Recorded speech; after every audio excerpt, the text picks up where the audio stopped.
This is Steve Zeltzer with Workweek Radio. My name is Chokwe Antar Lamumba, Mississippi. I'm the newly elected mayor of Jackson, Mississippi. And what was your campaign about? What issues did you raise as far as running for mayor of Jackson, Mississippi? Well, the issues we raised was, changing the dynamics of how we see electoral politics, giving people greater voice, giving workers greater voice, understanding that the option of supporting our workers is more than just showing them the dignity and respect that they deserve, but it's also about economic stimulus for the city, seeing the benefit that if we put more money in the hands of the people who live and work in our city, that we receive more money back. And so it's in our mutual interest to support our workers.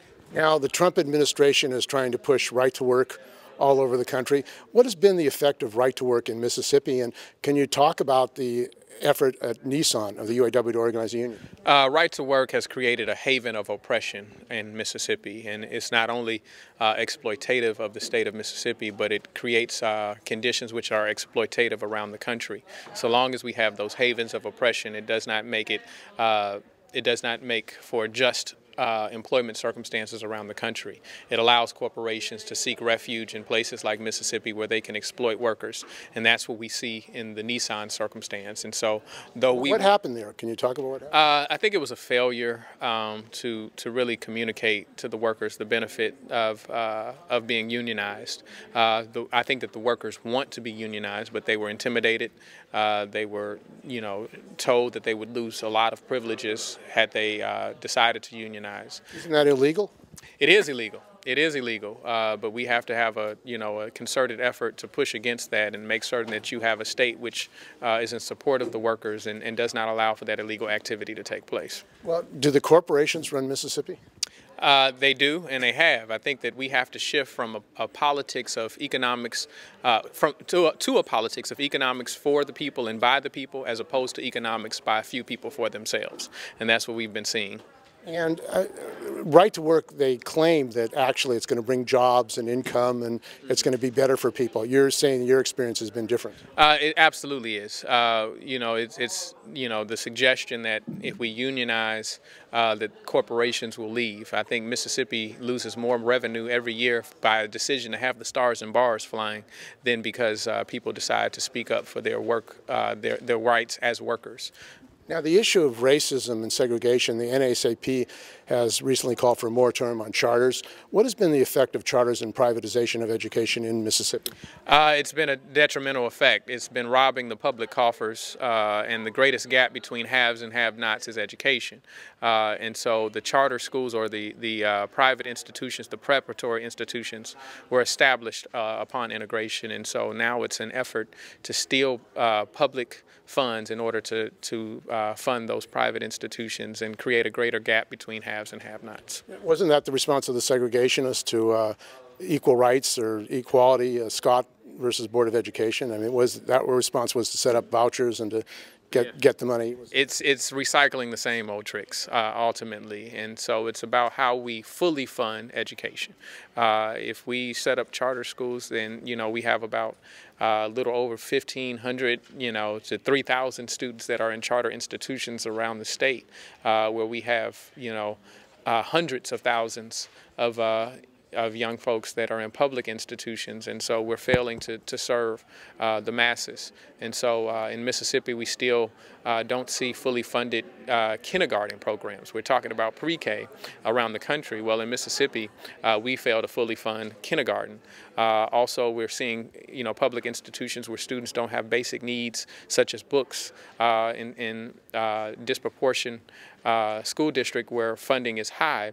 You're seeing young people who are being able to take advantage of new technologies such as Apple books, but in the urban areas or the areas of low income, there are young people that don't have the simple basic need of books that they can take home. They have class sets of books at best that they're able to study with, which leaves them at a disadvantage for things like homework.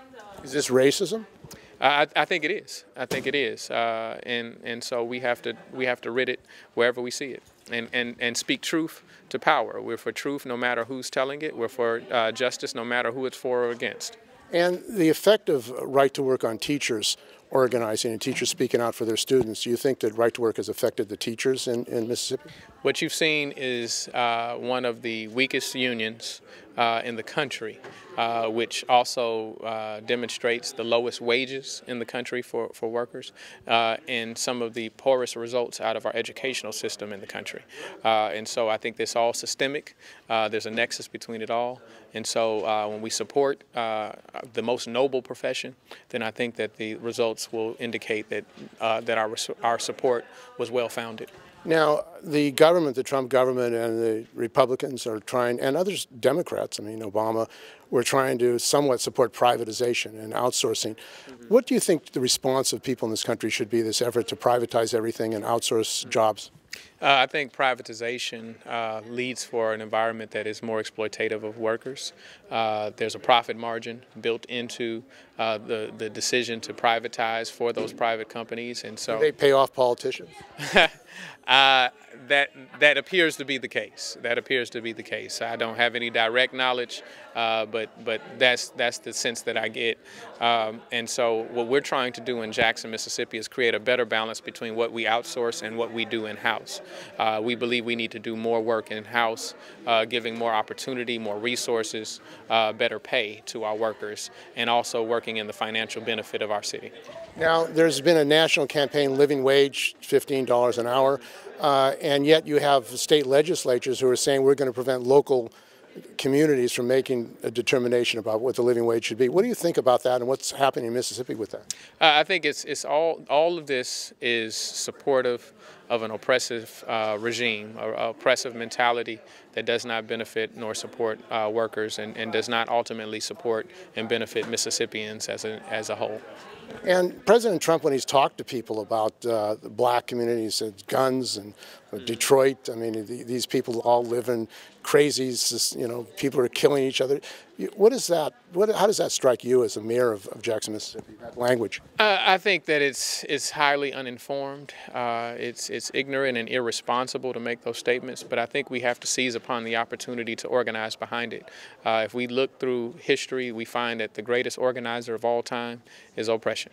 And so we need to take advantage of those opportunities so that we can truly educate people, organize them, and seek for a better opportunity in a new day.